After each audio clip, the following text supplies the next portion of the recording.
بسم اللہ الرحمن الرحیم۔ السلام علیکم ناظرین اکرام، میں ہوں عبدالباسط سواتی اور آپ دیکھ رہے ہیں میرا ڈیجیٹل چینل۔ ناظرین اکرام، عمران خان کے خلاف ایک تو گہرا تنگ کیا جا رہا ہے، ان کو گھر میں نظر بند کر دیے یا ہاؤس اریسٹ، اس طرح کی خبریں سامنے آ رہی ہیں۔ ایک صحافی نے بہت بڑا دعویٰ کیا ہے، ڈیٹیل میں اس میں بات کرتے ہیں۔ اس کے علاوہ ناظرین اکرام، انٹرنیشنل ہیومن رائٹس کی طرف سے پریشر ڈالا جا رہا ہے اس حکومت پر۔ کس معاملے میں پریشر ڈالا جا رہا ہے اور کیوں ڈالا جا رہا ہے، اس پہ بھی ڈیٹیل میں بات کرتے ہیں۔ ججز کے خلاف جو مہم کا سلسلہ تھا، ججز کو بدنام کرنے کا، ان کو یہ تقسیم کے سلسلے میں، وہ بھی تھم نہ سکا۔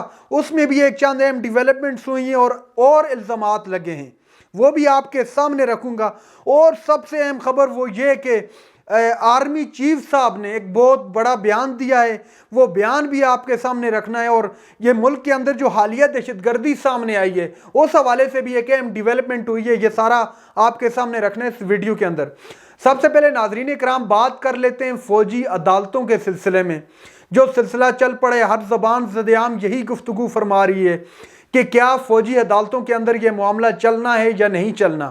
حکومتی اراکین کدھر کھڑے ہیں؟ خواجہ آصف صاحب کے ایک اہم بیان سامنے آیا ہے، انہوں نے کہا ہے کہ ہم نئی فوجی عدالتیں نہیں لا رہے، بلکہ جو پچھلے 75 سالوں سے آلریڈی ایگزسٹ کر رہی ہیں، موجود ہیں، انہی کے اندر مقدمات چل رہے ہیں، ہم کوئی نئی چیز نہیں لا رہے۔ اور دوسری جانب جو ماہر قانون ہے یا جو اس وقت اپوزیشن تحریک انصاف ہے، وہ یہ فرما رہی ہے کہ یہ ایک غلط پریسیڈنٹ سیٹ ہو رہا ہے، یہ غلط ہو رہا ہے، اس طرح نہیں ہونا چاہیے، بلکہ عام کورٹس کے اندر ٹرائل ہونے چاہیے، اور یہ غلط چیز ہے۔ لیکن دوسری جانب حکومت نے بھی ٹھان رکھی ہے کہ یہ معاملہ فوجی عدالتوں کے اندر ہی چلنا ہے، اور پاکستان تحریک انصاف کے گر تو ویسے بھی گہرا تنگ ہے، ان کو کہیں کا نہیں چھوڑنا اور ان کو جو ہے سبق سکھا کر ہی دم لینا ہے۔ اور دوسری جانب جو ہیومن رائٹس ہے، انہوں نے ایک بہت بڑا پریشر بیلٹ کیا ہوا ہے اس حکومت پر۔ انہوں نے کیا کہا ہے، پہلے ان کی گفتگو ملاحظہ فرمائیے۔ حکومت منمانی گرفتاریوں کا سلسلہ ختم کرے، پاکستانی حکام کو پرامن احتجاج یا اپوزیشن تمام افراد کو رہا کرے، جو اپوزیشن کے حامی افراد ہیں ان کو جو گرفتار کیا ہوا ہے اس حکومت نے، ان کو رہا کرے۔ یہ ہیومن رائٹس والے کہہ رہے ہیں قانونی حقوق کا احترام کرنا چاہیے۔ ناظرین اکرام، یہ ساری گفتگو میں نہیں کر رہا، بلکہ یہ ہیومن رائٹس کی جو ڈائریکٹر ہیں انہوں نے کہا ہے، انہوں نے پیٹریشیا گوسمیٹ جن کا نام ہے، انہوں نے کہا ہے کہ یہ جو حالیہ واقعات ہوئے 9 مئی کے بعد یا 9 مئی کے دن جو تنصیبات پر حملے ہوئے ہیں، اس کے علاوہ انہوں نے کہا کہ جو صحیح معنوں میں جو مجرم ہیں، جو اس میں ملوث افراد ہیں، ان کے خلاف تو کارروائی کی جائے، لیکن جو پرامن مظاہرین ہیں، جو سیاسی گرفتاریاں کی جا رہی ہیں، جو انسانی حقوق کی پامالی ہو رہی ہے، ان کو روکا جائے۔ اور یہ ٹھیک نہیں ہو رہا ہے، چونکہ پاکستان نے یہ ہیومن رائٹس ہو گئے، ان میں جا کے آلریڈی یہ چیزیں دستخط کیے ہوئے ہیں کہ ہم اس طرح ملک کے اندر کا انسانی حقوق کا تحفظ کریں گے، چائلڈ پروٹیکشن ہوگی، عورتوں کے حقوق کا تحفظ ہوگا، اس طرح کے آلریڈی جو ہے معاہدے ہوئے ہیں۔ اسی پر یہ جو ہے ہیومن رائٹس نے ایکشن لیا ہے اور ایک اپنا جاری کیا، انہوں نے ایک پیمفلٹ جسے کہہ سکتے ہیں، انہوں نے کہا ہے کہ یہ اس طرح نہیں ہونا چاہیے۔ اور دوسری جانب جو ججز پر تنقید کا سلسلہ تھا، ان کو تقسیم کرنے کی ایک کوشش جاری تھی، وہ بھی جاری و ساری ہے۔ اسلام آباد ہائی کورٹ کے ججز، سپریم کورٹ کے اعلیٰ ججز سے ملاقات، ایک ملاقات ہوئی ہے ناظرین اکرام عمر عطا بندیال صاحب سے، جو چیف جسٹس ہیں، چیف جسٹس آف پاکستان ہیں، اور سینئر جسٹس جناب قاضی فائز عیسیٰ صاحب، ان کی ملاقات ہوئی ہے اسلام آباد ہائی کورٹ کے 5 ججز کی۔ یہ انتہائی اہم ملاقات تھی۔ اس سلسلے میں جو ہے مختلف کیا سرائیاں سامنے آ رہی ہیں، اور یہ فرما رہے ہیں کہ یہ ملاقات جو ہے غیر رسمی ملاقات ہے۔ ان ججز میں کون کون شامل تھا، آپ کو نام بتا دیتا ہوں۔ اسلام آباد ہائی کورٹ کے جسٹس میاں گل حسن اور اورنگزیب، جسٹس طارق محمود جہانگیری، جسٹس بابر ستار، جسٹس ارباب محمد طاہر اور جسٹس سمن رفت امتیاز نے جمعہ کو سپریم کورٹ آف پاکستان کا دورہ کیا۔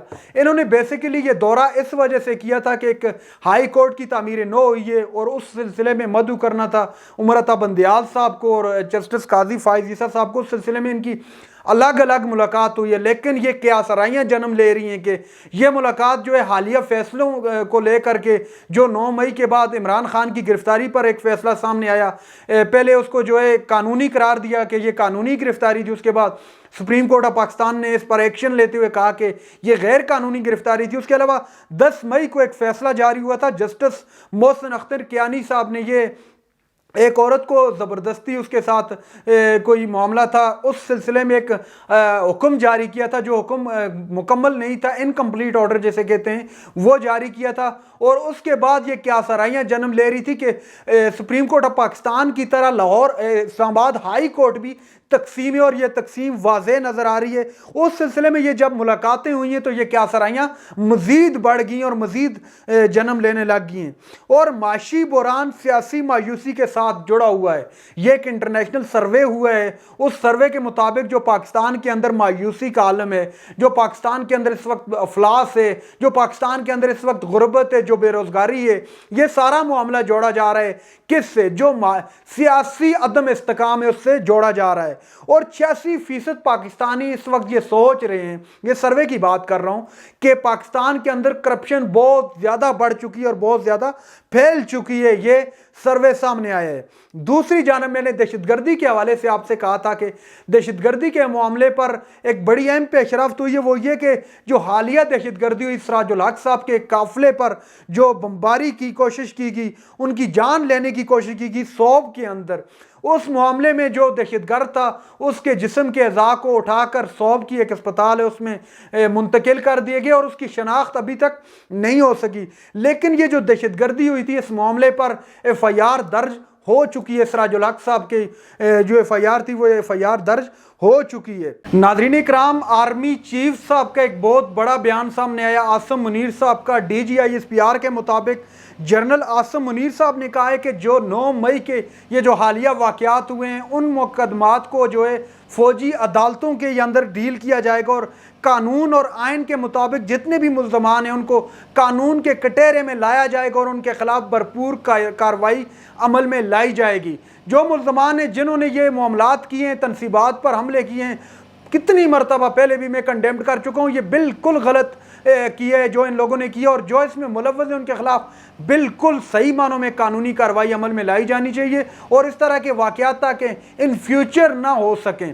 ایک یہ بہت بڑی ڈیولپمنٹس تھی۔ اور اب بات کرتے ہیں جو سب سے اہم خبر ہے، وہ یہ کہ عمران خان کے متعلق کہ ان کو ہاؤس اریسٹ کر لیا ہے یا ان کو نظر بند کر لیا ہے۔ پچھلے تقریباً کافی دنوں سے زمان پارک کے ارد گرد سیکورٹی بہت ہائی الرٹ ہے اور بہت زیادہ سیکورٹی ہے۔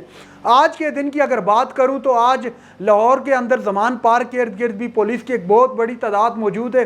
یہ میں دعویٰ نہیں کر رہا، ایک بہت بڑے صحافی نے دعویٰ کیا ہے، اس کا نام بھی بتاؤں گا آپ کو۔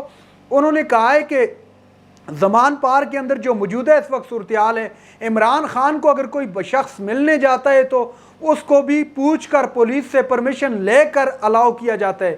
اب عمران خان کو کہیں آنے جانے کی اجازت ہے یا نہیں ہے؟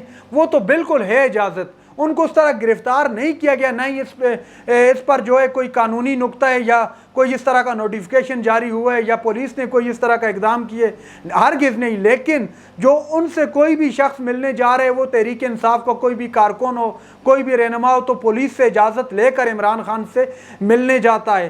یہ خبر بریک کی ہے عمر دراز گوندل صاحب نے، انہوں نے کہا ہے کہ یہ اس وقت کی زمان پارک کی صورتحال ہے۔ عمران خان کو جو گرفتار کیا گیا، اس کے بعد جو ملک کے اندر کی صورتحال بنی، جو ملک میں مختلف جگہوں پر حملے ہوئے، جو احتجاج ہوئے، شرپسندوں نے جو حملے کیے، اس پر بہت سارے صحافیوں نے اس کو کنڈیمڈ کیا، احمد میر صاحب نے خاص طور پر اس کو کنڈیمڈ کیا، اس کے علاوہ اور بھی جتنے سینئر جرنلسٹ ہیں انہوں نے بھی اس معاملات کو، ان سارے جو کچھ ہوئے ان کو کنڈیمڈ کیے۔ ناظرین اکرام، یہ تھی آج کی ہماری ویڈیو۔ چینل پر جو ہے چینل کو سبسکرائب کر لیں۔ اگلی ویڈیو تک کے لیے اللہ حافظ۔